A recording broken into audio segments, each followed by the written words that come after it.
আসসালামু আলাইকুম।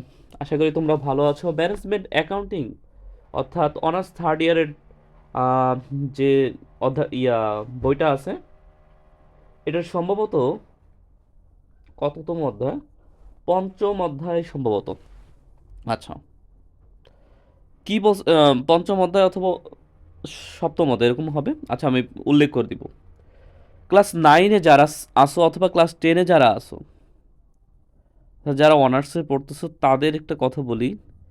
তারা নাইন টেনের বেসিক কিন্তু ঠিক এই অঙ্কের মধ্যে।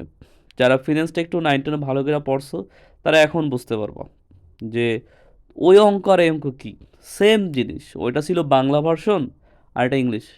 আর তিনটা তো পড়ছই। আচ্ছা, এখানে বলছে কি, দেখো, একটা কর্পোরেশন দেওয়া আছে, তার দুইটা প্রজেক্টের কথা আছে, একটা এ প্রজেক্ট, একটা বি প্রজেক্ট।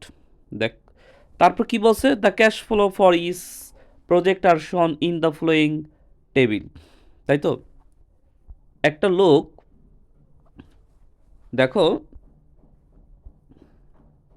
এখানে একটা লোক দুইটা প্রজেক্ট নির্ধারণ করলো যে আমি এই প্রজেক্টে 70,000 যদি ইনভেস্ট করি, এই টাকা কবে উঠবে, কত বছর লাগবে।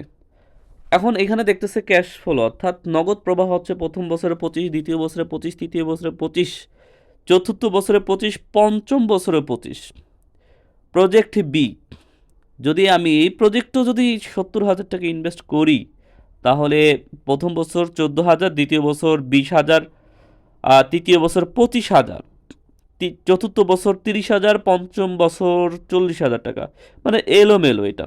একটা হলো কি সিরিয়াল ওয়াইজ আসতেছে, আর একটা হলো কি এলোমেলো আসতেছে। আচ্ছা, এটা দুই রকম জিনিস। আমাদের এখন কি বের করতে বলছে, দেখো, একটা জিনিস লক্ষ্য রাখো, এখানে কি আছে। আমি আবার বলতেছি,